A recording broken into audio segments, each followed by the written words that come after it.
Hey everyone, Mr. Steve here with Mr. Kevin, and welcome back. We want to thank everyone for joining us. Please make sure we have our parents' permission and ideally their participation before we're doing this. With that being said, let's get moving. We're going to say straight and a sign of respect bow. So we're going to warm up with our break fall, but when we work our stand, let's actually review again. Mr. Kevin will sit. So when standing, and this becomes a universal movement, right? Because we will use this movement later in this lesson with our guard work. Right, I could be seated with both hands up, but if I wanted to stand up with both hands up, it becomes very difficult, right? To get my hips above my knees. Not saying I couldn't do it, but it'd be very difficult. Instead, I'll put one hand on the ground, and this allows me to have weight across so that my front leg and opposing hand, and remember our fingers are turned away. My elbow is not, I'm not using my tricep as much as the just structural alignment of the bones of my arm are lined up. So between my back hand, front leg, other hand, it's free. I can cover, I can have my knee to my elbow, I can have a shield. So I have a free arm now. I can lift my whole body up, and I'm gonna pivot, turn my hips, take this leg underneath my body. And ideally, I can step all the way through, but I can even just plant the knee on the hand first. And this doesn't keep my eyes up, and I stand. So we'll break fall, 1 minute. Stand with good base. Let's get moving. Echo.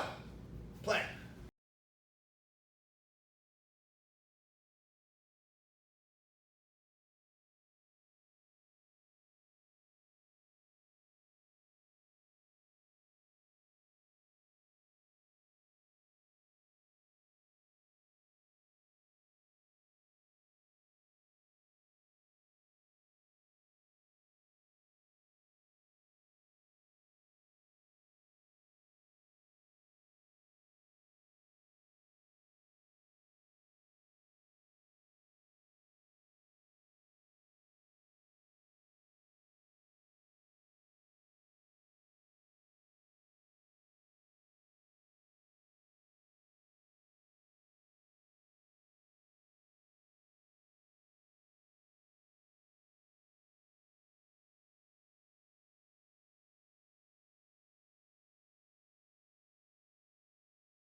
We wanted to work on our standing guillotine.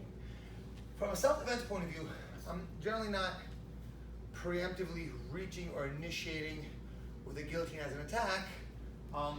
It becomes more reactionary if the person's level changes to shoot.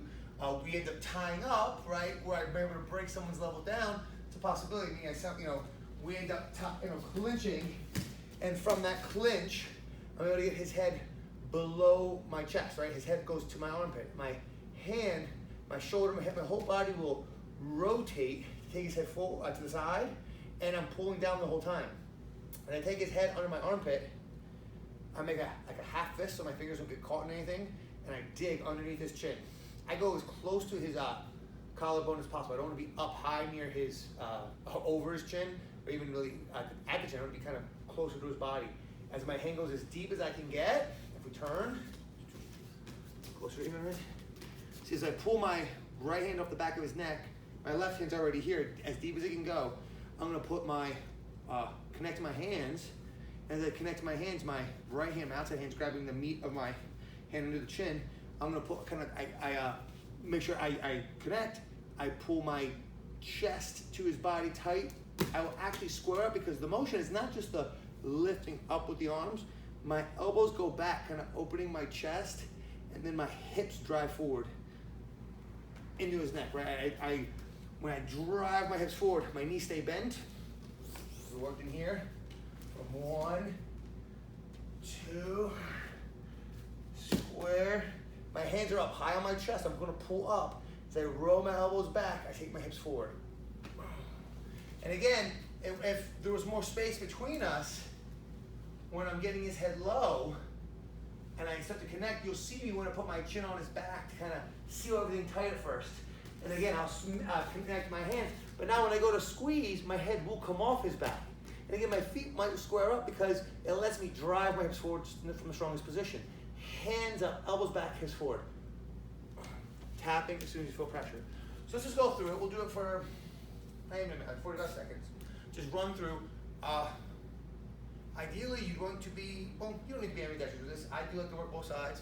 But again, whatever hand is making contact with his neck, your partner's neck, is generally going to be the hand that's going to pull to the opposite side arm. Meaning my right arm will pull under my left arm, left armpit.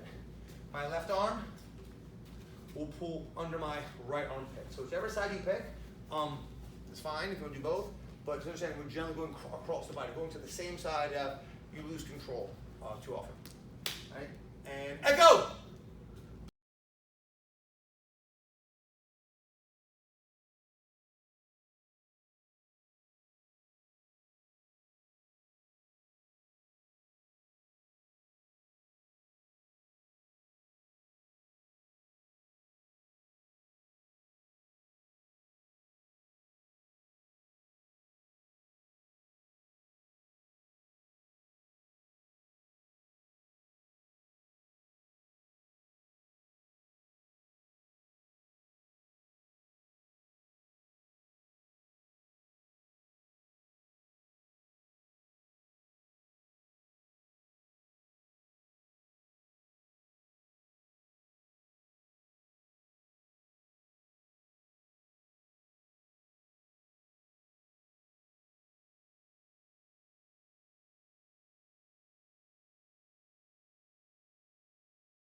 In conjunction with our knee strike. So we were working how to disengage from the knees, and that's a very viable option. But another option, especially one where I just can't throw the person and run, one where I have to be sure this person is incapacitated or out, right, unconscious, is the transition to my guillotine. So if I had Kev actually, again, where we would probably again be tied up, I would be striking again. I expect some kind of reaction. It doesn't be something dramatic. Even if my knee were to hit his thigh, it should bow his hips back a little bit, breaking his posture down even more. So on that inside, it'd be where I'd go with that knee and then right into his neck, with the goal being to put him asleep. So with the pad, we can be kind of careful, because ideally the pad would be to our body, but I was trying to be safe. We kind of hold out a little bit and then just make sure, because one, I don't want to catch a knee to my face. I want to represent a realistic position. So if I'm here with the cat, he's just going to kind of clench, he'll knee, boom, and I'll come low, he'll grab me, and guillotine me off that. So this is where the guillotine with the knee, just 30 seconds, just like, as a control start, just like this. Ready? 30 seconds, let's go. Clench your knees, boom, guillotine. Right away, as soon as you feel a tap. He clenches, knee, boom, guillotine. He's clenching with the knee, boom. Nice. 15 seconds.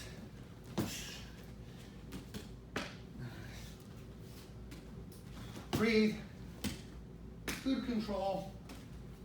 5. One more. And time. So again, before we worked at the pad, that when I was kneeing, I'd be moving off the line and kind of throwing them off center and disengaging. Now we have a follow the strangle. So let's work our movement drill, where I'll have you in front, with your hands up, and we're going to move in every direction. But whenever I swing, he's going to cover. After I cover, it's up to him. He can palm, elbow, knee, but I want him to finish with the guillotine. And what I mean is, again, he can throw 2 palms, 2 elbows, 2 knees. He can throw 1 palm, 2 elbows, 1 knee. He can throw 2 palms, no elbows, 1 knee. All that matters is I want him to get to the guillotine. So he gets to mix it up. I'll move. If I go here, you cut first. Everyone wants to do elbow, and he's going to knee, guillotine. And every time it can be different, right? I do want you to have 1 knee, because I like the knee to guillotine transition far more than an elbow. It seems kind of be far more difficult. So cover. So again, we're moving. He's going to cover, and he picks. He can palm. He can elbow. Boom. He can knee. I present the guillotine position to coach. Keep it safe. All right. 1 minute. Last striking drill. Echo. Play. Let's go.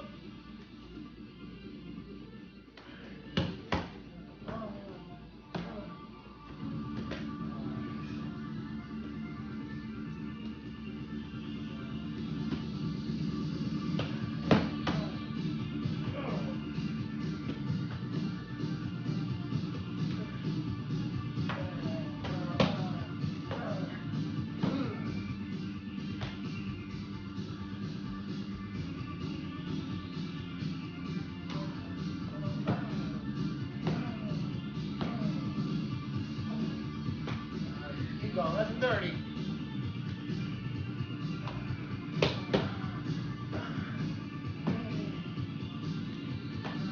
you go. 15.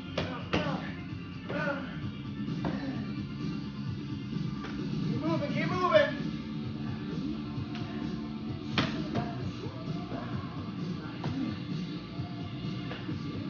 And time. Echo. Echo. Echo. Pause. So, very good. So actually wanted to finish up with our single leg series with side control. We were working where our opponent, when we take them down, gets their legs between us. So we had the leg drag, and I think last time we did side control for the Americana. We're gonna work the other option. So we'll still go off of inside ties. So again, we'll be in our grappling stance, not our guard stance. We're still moving by opening my feet. I want my hands to occupy the center line and open. And as they open, I want my body to try to fill that space. Try to get my forehead to his chest, right, relatively high, so my back is still straight. And again, normally we would be using a penetration step, but right now, I just want you to snatch the leg. So I still have pressure while I bend to lift. This kind of is a good break. Fall as I turn. He's doing control. He's gonna pull his feet out. And again, I make contact and quickly 1, 2, throw. As soon as I come down now, either I'm just gonna turn to face me, and I'll grab him in that guillotine grip, step over, don't connect, down, and finish. Or when I throw his feet and I get to side, he'll be turning away, I'll get on his back, connect, and then just pull, take it back. So we're working either option. So the person who's being taken down has to pay attention, because when they get taken down, they don't want to just lay flat on their back, right? They're going to turn to face you, which I'll choke them, or they'll turn away, and which will take the back. So last drill, I can talk about this one, right? 1 minute, let's do it. Echo!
Keep moving, keep moving.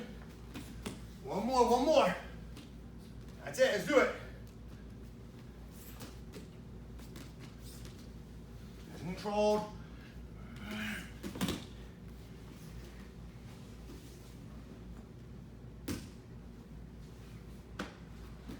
All right, and time.